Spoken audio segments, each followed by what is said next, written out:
So, with that out of the way, allow me to briefly introduce today's speaker. Dr. Mohammed Khan is a board certified specialist in family medicine and hospital medicine, dedicated to managing complex medical conditions with a patient centered approach. As Chief Medical Officer at Three Crosses Regional Hospital in Las Cruces, New Mexico, he oversees patient care, quality improvement, and hospital operations. He also serves as Medical Director for hospital medicine and internal medical clinics, working closely with physicians to enhance care delivery. He's also the founding designated institutional official, for Three Crosses Regional Hospital Internal Medicine Residency Program and has the credit of starting the third internal medicine residency program in the state of New Mexico. Dr. Khan holds a master's in business and healthcare law and is board certified in quality assurance and utilization review. A fellow of the American Academy of Family Physicians and the Society of Hospital Medicine, he is passionate about healthcare equity, physician well-being, and system improvements that support mental health. With that said, Dr. Khan, thank you very much for joining us today, and the floor is yours. Thank you very much, Mario. It was a mouthful of introduction for me. Guys, welcome, and I apologize if I'm a few minutes late. Sorry, last minute hospital issues at CMO. And then with our brand new residency. But I would like to thank New Mexico Primary Care Training Consortium for giving me the opportunity to talk about the financial health for New Mexico healthcare professionals and a little bit about taxes. And I will tell you what my experience is working in New Mexico. So can I have the next slide, please? So our objectives, as you guys can see, just about some basic tax responsibilities to understand what we need to know, explore key deductions and credits for healthcare professionals, learn about New Mexico specific tax considerations, discuss different strategies, and especially if you plan on staying in New Mexico, which we would all highly recommend. It's a beautiful state to practice medicine, how to look for your future work, and then some resources. So next slide, please. So some overview of tax basics in the US. I think most of the US citizens know this, but if anybody is an international medical graduate, for them, federal income tax, as we all know, is progressive. It's stepwise. And basically, as your income goes up, based on the ladder where you land, is you pay tax in steps, pretty much. Like, for example, an average physician, if they earn between $200,000 or $300,000 and they lie somewhere around 30% of federal income tax, their entire income will not be subject to that federal income tax, the top tax bracket. It's going to be a stepwise approach, and we'll talk about that. In New Mexico, we all know that we have the state income tax as well, and we'll talk about that when we talk about New Mexico. Then it's US wide that everyone has to pay the Social Security and Medicare tax as well. And if anybody who is an independent contractor, which is what I would highly recommend for residents. Once their residency is over, you have to just pay taxes every quarter, and we'll talk about it, in the next few slides. So next slides, please.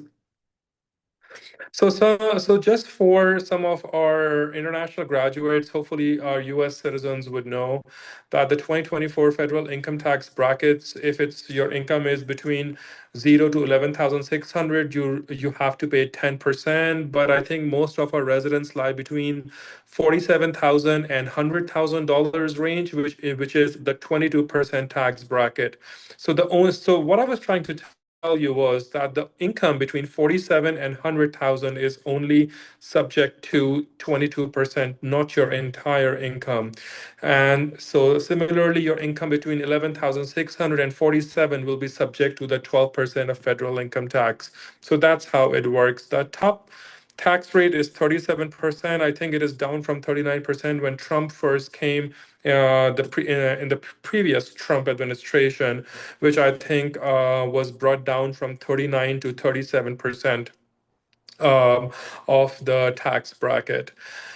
All right, next slide, please. So let's talk about some different types of employment and tax implications.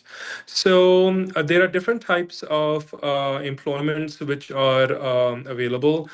You have a W-2 employee, which is pretty much, I mean, you are an employee of the organization. And the other option is a 1099 contractor. A 1099 contractor is basically when you make your own LLC, you are your own business entity, and you are contracted by the organization to provide services. I'll tell you about myself. I used to be a W-2 employee for most of my career. This is my 10th year of practice. And for the past 2.5 years, even as CMO, I am a 1099 contractor, and that has significantly helped me with my with my taxes, and I'll talk about it more. Just a little bit about W-2 and 1099, that as a W-2, you could be a full-time employee, meaning you have to do 40 hours a week, versus anything which is part-time. Every organization has different requirements for being a part-time employee, anyway from zero point 0.5 and above, sometimes zero point 0.4 and above, and that's how they decide if they want to pay you benefits. For a W-2 employee, the employer will hold your taxes, as you all know, and will pay on behalf of you to the federal government. But as a 1099, you will have to pay your own taxes.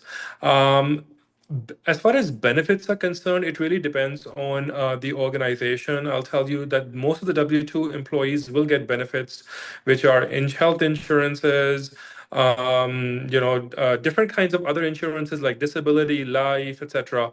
For 1099 contractor, it really depends what is your relationship with your employer.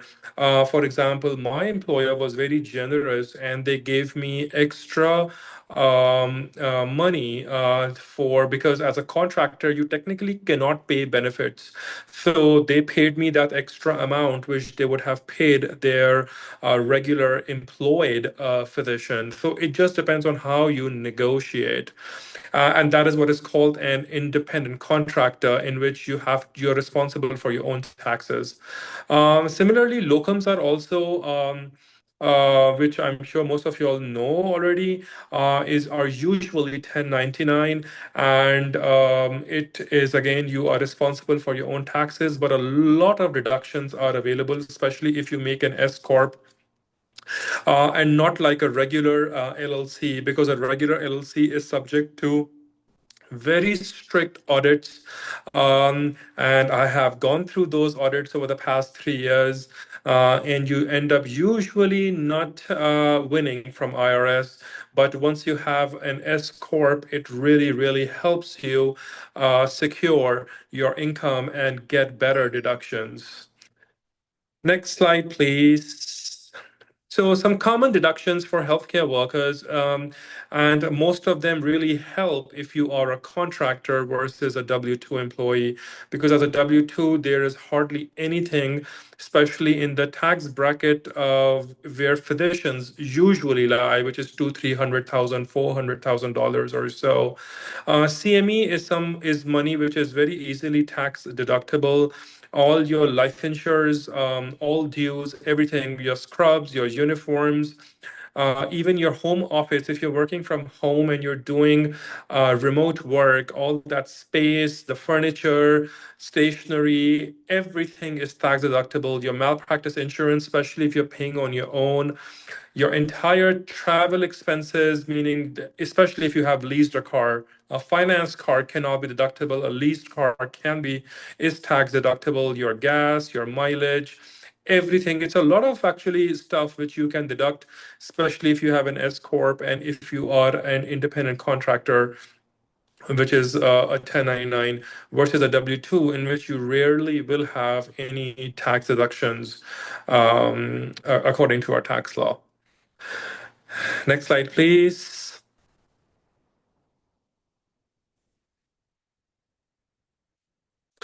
So some New Mexico tax specifics. So New Mexico's is also in a progressive form from 1.7 to 5.9%. That's a general state income tax for all the what do you call employed W-2 physicians, or even if I think you are a 1099 contractor and you live in the state of New Mexico. I'll tell you about myself. I work in Las Cruces. I've been working for the past 5 years in Las Cruces, New Mexico. Very proud to work in New Mexico and in Las Cruces, but I live in El Paso, Texas, which is like literally 35 minutes away. As a 1099 contractor, I think my accountant was pretty smart. I don't have to pay New Mexico state income tax. And because my primary resident and my S Corp is registered in Texas, and Texas does not have the state income tax. So for people who are living in border towns of New Mexico, they just have to look at the other state and see what the tax requirements are, especially if you are a 1099. And trust me, you will save a lot of money. There is no local income tax in New Mexico, but something which is not very nice here, unfortunately, is called the gross receipts tax. So for I don't know if how many residents know about this, but this is something which I was not aware of till I started to work here in New Mexico as a 1099 contractor. Gross receipts tax is some other tax which I think two or three states only in the United States have that. New Mexico is one, Hawaii is the other one.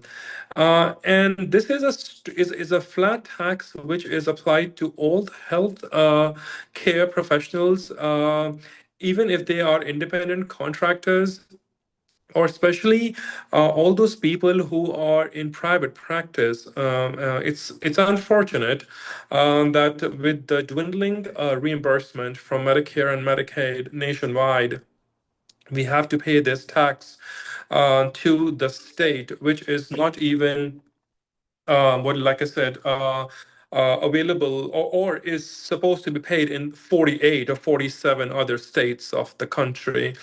I'll tell you that as a 1099 contractor, if your hospital gets you a tax letter, I cannot remember the top of my head what it is, but if the hospital gives you a statement signed by the CFO or CEO saying that they are paying that taxes on behalf of you as a contractor, you get exempted from it because a lot of physicians at my hospital, for example, ER, are 1099 contractors.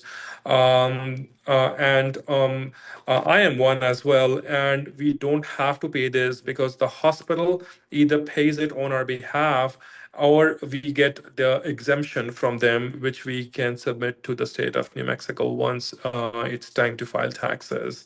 But if you are in private practice, you cannot get away from it. And this is something which I think doctors in New Mexico do not like, and they're actively lobbying with the state legislatures to get rid of it. I can just tell you that. And then we have some tax rebates and credits, for example, working families tax credit, the low income comprehensive tax rebate, which is available for people whose income is less than $36,000. So it's not available for residents, and the New Mexico state child tax credit. And I will talk about it in the next few slides. So next slide, please. So let's talk about the working families tax credit in New Mexico. This is just a summary about it. It's just a summary, a table. So the federal income tax, which basically comes back to you, this working families tax credit WFTC applies to those people. It's usually 25% of the federal EITC, which is 2023 onwards. It is refundable, and it's actually and the excess amount, whatever you have paid, comes back to you. If anybody is 18 and above, even if you don't have a social security but you have ITIN, you just need to be a New Mexico resident to be eligible for it. So let's say if somebody is getting a $2,000 of federal tax return, the WFTC is going to be $500.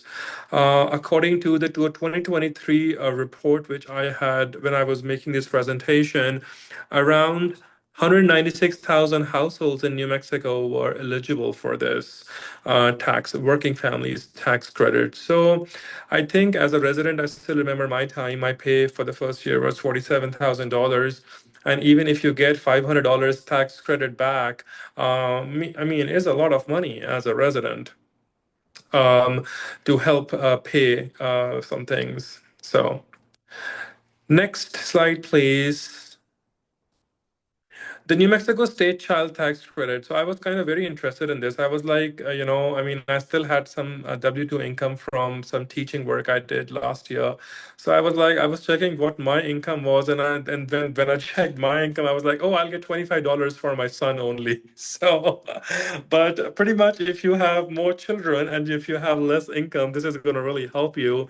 I think most of our residents will fall between the $50,000 and $75,000 range, and you will usually get $200 credit per child, which pretty much, to be honest, like for example, in my residency, most of the residents have one or two children, so it's $200 to $400 of credit per child coming back. I mean, it's not bad money at all. So this is something which I think you should be aware of as well. Um, all right, next slide, please. Okay, so the New Mexico CTC, what is this? This is basically $25 to $600 of credit based on AGI. It is refundable, and the income tiers are from less than $25,000 to more than $350,000.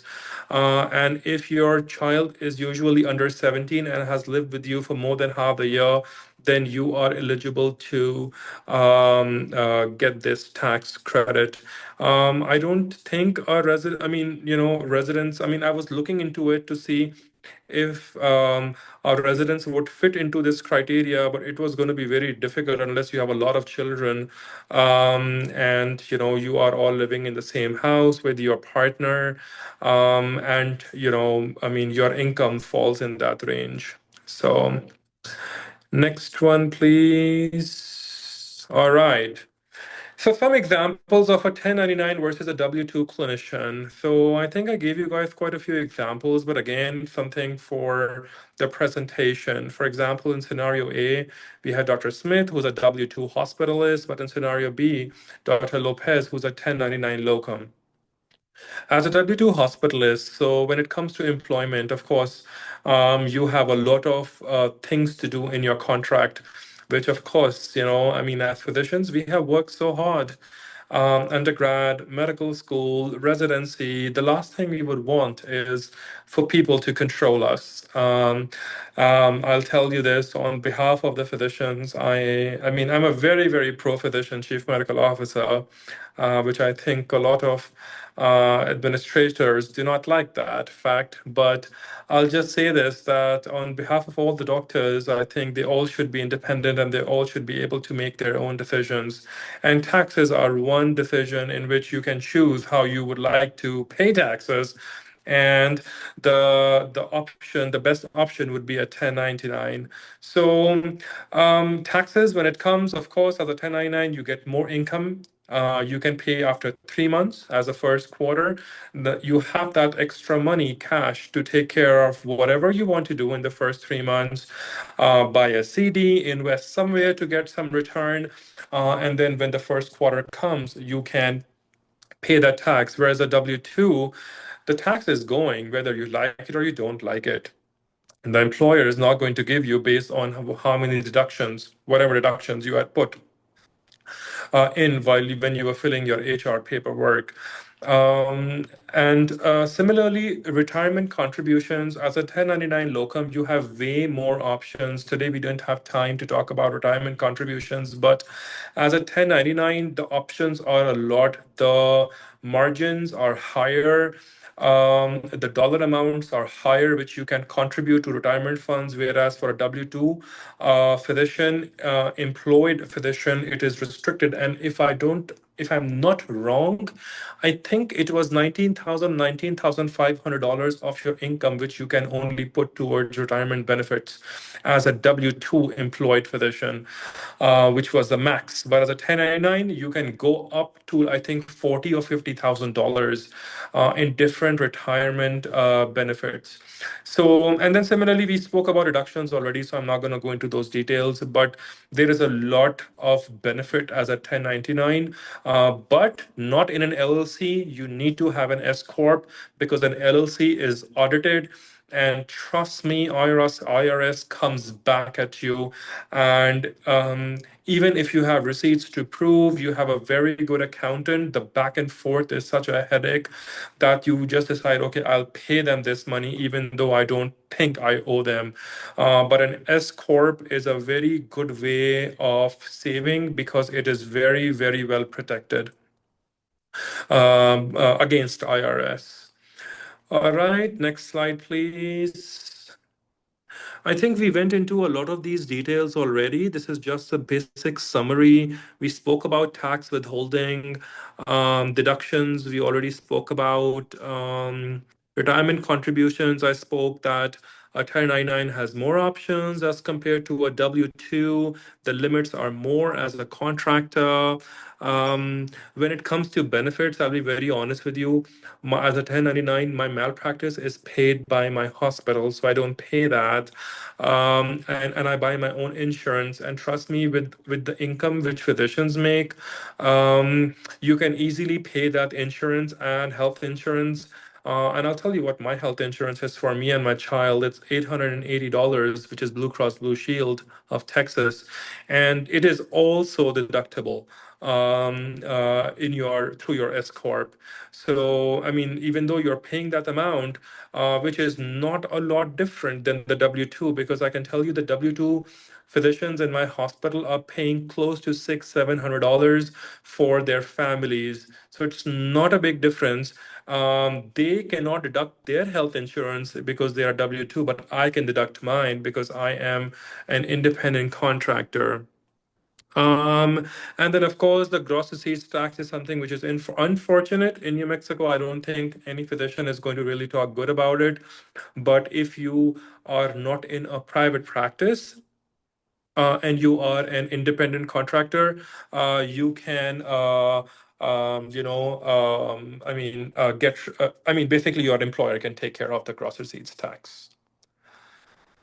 All right, next slide, please. Oh yeah, and I see this message from, I guess, Dr. Ortega, that the rural practitioner tax credit, which is $5,000, is that is correct. I'm sorry, I did not put that in because Las Cruces doesn't fall into Doniana County doesn't fall into rural. So that is absolutely correct. The rural practitioner tax credit, if your county falls in a rural area. And yes, after you are 50 years old, the maximum retirement, I guess, contribution goes up. That is correct. So gross receipts tax, we already spoke about it. It is usually between 4.8 to 5%, but it can vary from 5.1 to 8.6 as well, based on where your business is, location, and then if you have local county municipal taxes as well.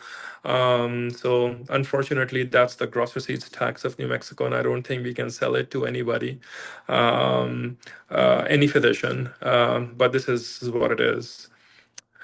Next slide, please. So, of course, strategies. Of course, when we have retirement accounts, which are some of them like 401k, 403bs, IRAs, etc., I would highly recommend, like any other physician, to max them out. Always use a tax professional, a CPA, which has a lot of healthcare experience. Yeah, and one way to find out is, for example, I'll again give my example in Las Cruces. The CPA, the company I go to, most of my physicians in my hospital across different specialties, independent and employed, go to that person because for years that firm is in Las Cruces. They are licensed in New Mexico, in Arizona, in Texas, because of our physicians coming from all across.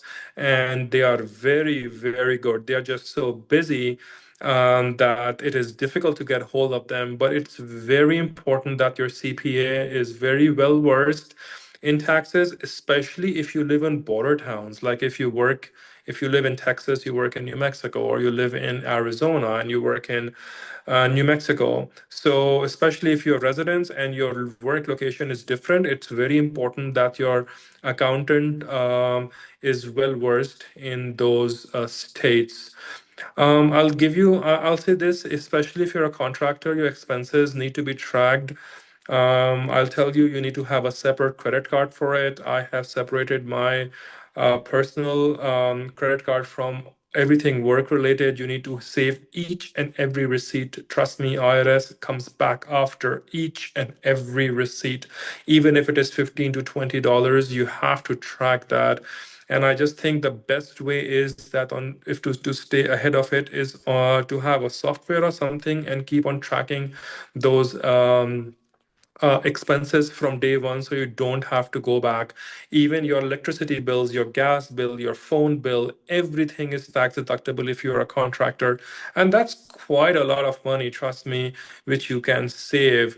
And then, of course, and as LLC is the first step to do it, but eventually, when your income is growing, I would highly recommend to do S Corp, because that is what protects you from IRS and your income. And LLC is like literally an open, I mean, it's very easy to audit an LLC, and it's very easy for IRS to come in to take all your money and ignore your expenses, which they cannot do in an S corp.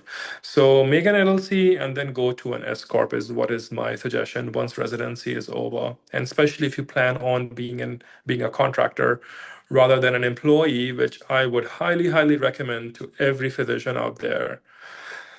All right, next slide, please. I think we are almost end. These are some resources. I think, Mario, this presentation will be available for everyone, right?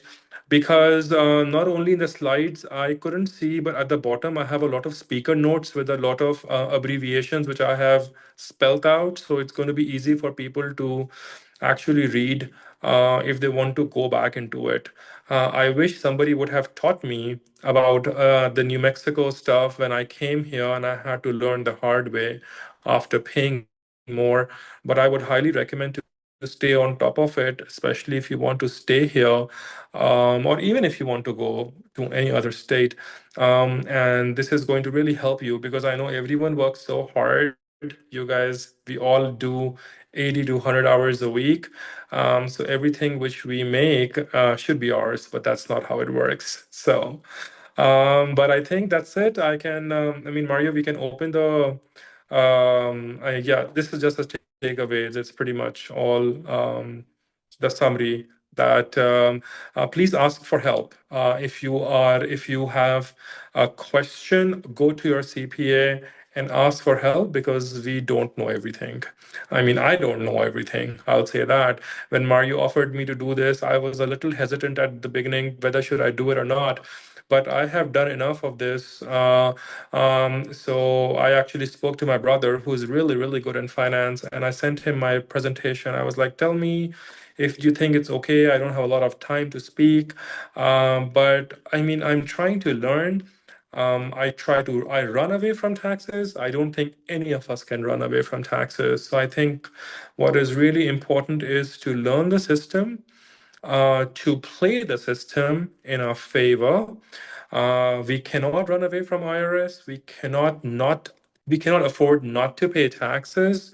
So, but we should avoid paying extra than we are supposed to. And by utilizing what the government has given us, the opportunities to save.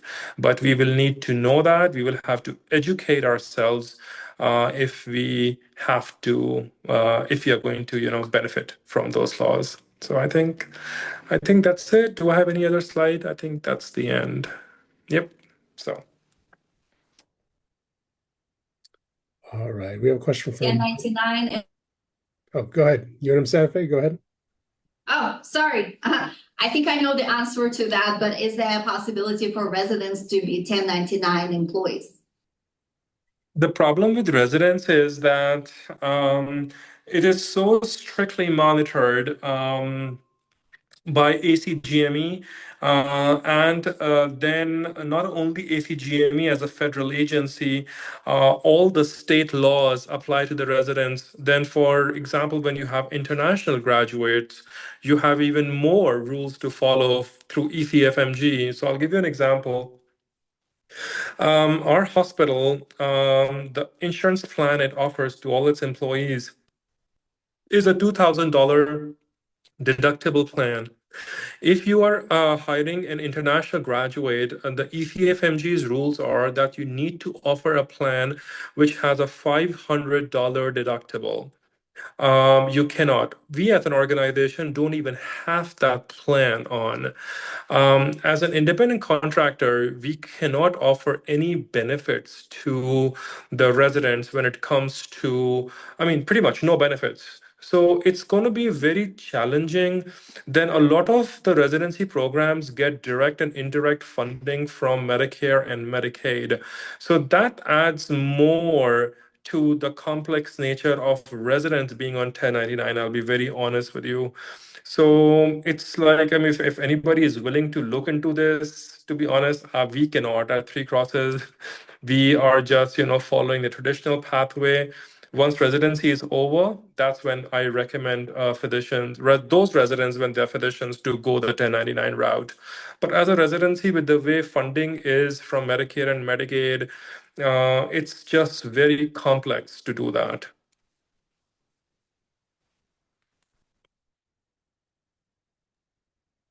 All right. We had a question from Grace Smoke who asks, how do you know you paid well on the 1099? Okay, yeah. So I think it's very easy. Everybody should have access to MGMA, which is basically tells you the pay in that region of the US. So I'll give you an example again. Since I'm the director for hospital medicine as well at my hospital, we had to renegotiate our contracts. We were at the 58th percentile in the Southwest region. Now, the problem with Southwest region is that it includes California as well. Well, people would like to live in California as compared, or especially on the very west coast, as compared to Las Cruces in New Mexico. So it was a challenge for my CEO at that time to get numbers of actually in that very region. But overall, we were around the 58th percentile, which was not, I'm going to be honest with you, not good. So we had to renegotiate, and we actually went on we went up to the 60th percentile. Now, that was for the W-2. When it comes to 1099, how I negotiated my contract was that the as a W-2, you have to pay whatever that amount is, 10, 11% of that tax, to the government or to the state as well. So I asked my CEO and my CFO at that time, instead of paying the government, do you not want to pay that amount to me as a 1099? You anyways have to pay that. And then whatever you are going to pay towards my benefits, if you can pay that amount to me as well. I'll just tell you, my case was little unusual because this hospital was brand new. I built it from scratch. I had a lot of say in as a contractor about my contract. Now, going to a brand new place, it gets challenging how much you can negotiate and how much power of negotiation you have when it comes to contracted pay. But a 1099 should be more than a W-2 just because, the employer doesn't have to pay taxes on your behalf, does not have to give you benefits, and you should take that into account.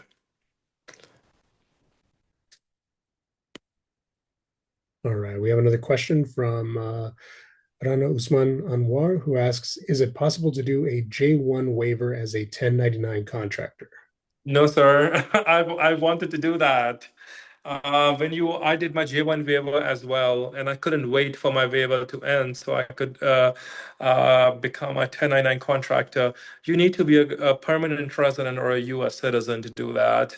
As a J1 waiver, you are an employee because as an employee, you can, your employer will sponsor your, what do you call, your green card. There are other ways to do J1 waivers if you do the so like the regular J1 waiver, which is a 3-year waiver. No, that is not possible. But there are some different ones like the national interest waiver, in which you get the employment, the EAD, basically, which is independent of where you are. I mean, there are ways to do it, but it's just complicated.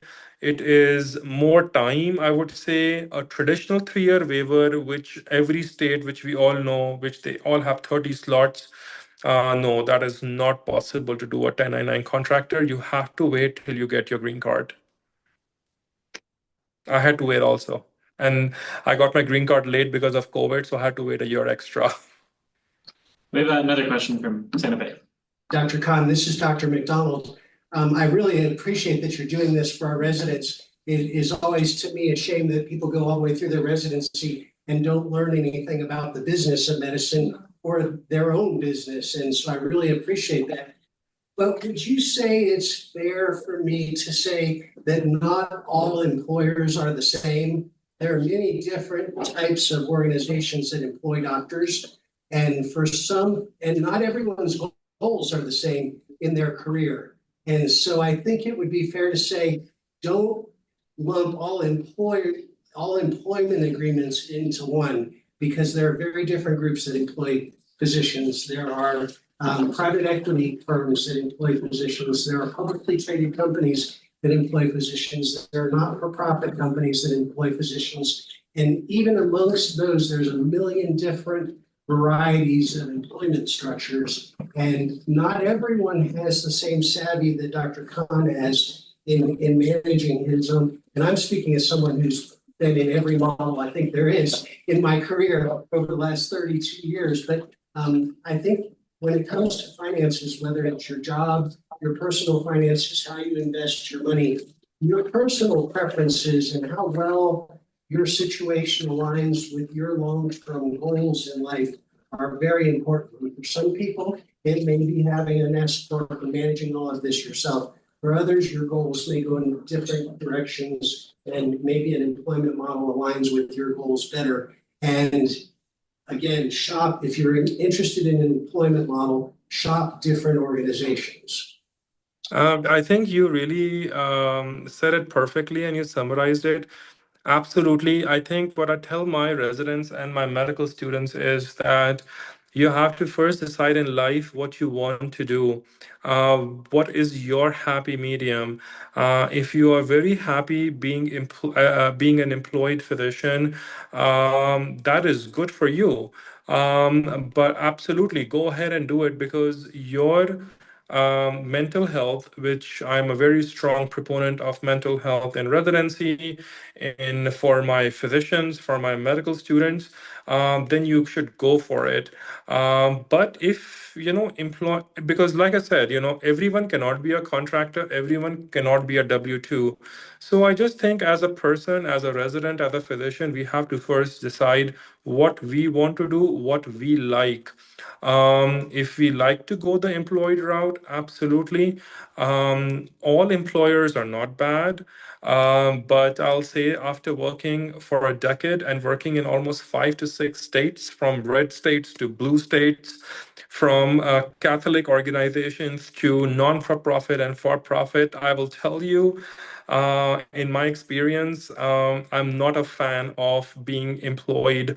And hopefully, if I get to have more opportunities to speak with your residents, because like in my residency program, for example, we have a very structured curriculum in which we train our residents not only, for internal medicine, but navigating their careers, how to look for how to sign a contract, what things to look for. So it's just it's a big world. We have to just choose what is appropriate for us first, and then take that route. All right, if we have no more questions, Dr. Khan, are there any final comments you want to share with everyone?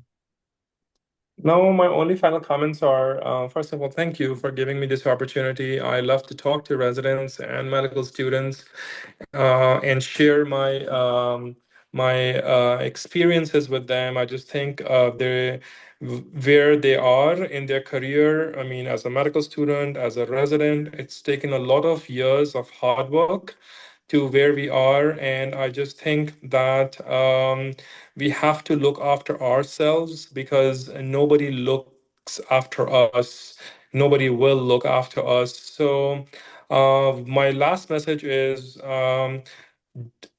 first, think what you want to do once residency ends, because that is very important. You have to still come back home to a happy home, a happy partner, happy children, happy you. And then after that, I would also say take care of your colleagues. It's very important that as physicians, we take care of each other, because united we stand and we are strong, divided we fall and we fail. So that's it.